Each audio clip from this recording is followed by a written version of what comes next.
घाटांचे शहर हे संतभूमी आणि शांतताप्रिय शहर म्हणून ओळखलं जातं। या शहरात सर्व धर्मीय लोक मोठ्या गुण्यागोविंदाने नांदतात।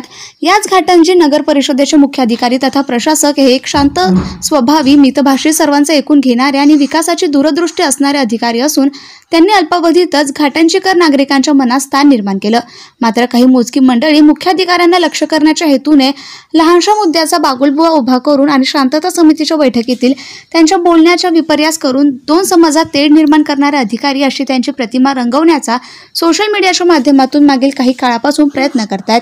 काही मंडळी मुख्याधिकाऱ्यांची बौद्धिक क्षमता, पात्रता आणि त्यांची मुख्याधिपदी झालेली निवड यावर सुद्धा प्रश्नचिन्ह उभं करताय।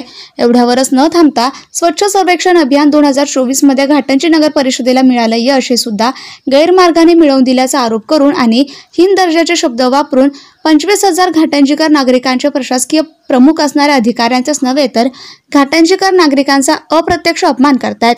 याकरिता 26 ऑगस्ट 2025 रोजी घाटंजीकर नागरिकांनी स्वयंस्फूर्तीने एकत्र येत प्रधान सचिव नगर विकास विभाग महाराष्ट्र शासन यांना घाटंजी तहसीलदार यांच्या मार्फत नगर परिषद मुख्य अधिकारी यांच्या समर्थनार्थ निवेदन सादर केले। ब्युरो रिपोर्ट नीरज मन्ने, नवस्वराज्य न्यूज प्रतिनिधी, घाटंजी। थोडक्यात सांगायचं झाल्यास एवढे कर्तव्यदक्ष अधिकारी ज्यांच्यामुळे आपल्याला घाटंजी नगर परिषदेला जिल्ह्याला प्रथम क्रमांक मिळालेला आहे, अशा अधिकाऱ्यांसोबत अशोभनीय निंदा नालिस्ती करणारे स्टेटस टाकणे, बातम्या पसरवणे हे सब चुकीचं आहे। घाटंजीकर नागरिकांच्या वतीने मी बोलू इच्छिते की सदर निवेदन देण्यामागे कोणाचाही विरोध करण्याचा हेतू नाहीये। मात्र कुठल्याही प्रशासकीय अधिकाऱ्यांवर आरोप करण्या अगोदर करताना तो व्यक्तिशः नको घ्यायला। जे चूक आहे ते त्याबद्दल विरोध करण्याचा प्रत्येकाला अधिकार आहे, मात्र पद्धत योग्य असावी एवढीच माझी प्रामाणिक इच्छा आहे। सरळ आणि साधी गोष्ट आहे की पुरुष वर्ग घरातली साफसफाई करायला झाडू हातात घेत नाही आणि आपल्या नशिबाने आपल्याला घाटंजी शहराला लाभलेले मुख्य अधिकारी साहेब यांनी स्वतः झाडू हातात घेऊन घाटंजी शहर स्वच्छ व सुंदर करण्याची मोहीम राबवली।